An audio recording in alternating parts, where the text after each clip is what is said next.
Welcome to week 9 of my Dark Studies series. We're going to talk about child custody evaluations and its controversies today. When I'm looking down, I'm just looking at my notes because obviously it's a lot of information to regurgitate to you guys, so let's get started. Child custody evaluations, otherwise known as CCE, is when a forensic psychologist evaluates parents or guardians to determine the best custody arrangement for a child's welfare. You wouldn't think that a lot of psychologists refuse to do them, but a lot of them actually do. They are among the most legally contested evaluations to do. Psychologists often end up testifying in court and facing harsh cross-examinations, as one could assume. And the reason why so many psychologists don't want to do this is because there's a malpractice risk. So when you get disgruntled parents that don't like the evaluation, they can sometimes file complaints or lawsuits if they disagree with the recommendation that the psychologist is giving. These types of cases are also extremely emotionally taxing for some psychologists. They can involve intense family conflict. We already know how that goes in some cases, manipulation, and bias accusations. Not only this, but it's extremely time consuming.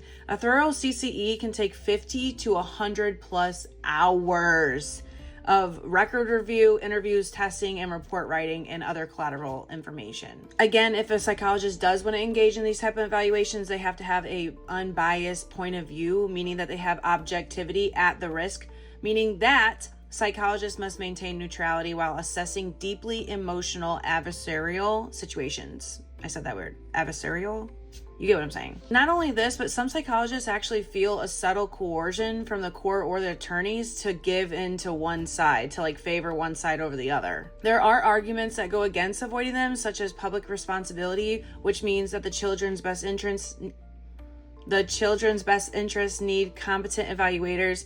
Avoiding CCEs leave the system with fewer qualified professionals. There's also specialized training, which means that forensic psychologists are trained in family litigation and law and ethics in order to mitigate risks of the malpractice. Just know that a well-trained ethical psychologist can influence fair custody outcomes and protect vulnerable children. I cannot speak today. So overall, the reason why people try to avoid them is because of legal burnout and liability, systematic issues, and biased perception. See you next Monday for week 10.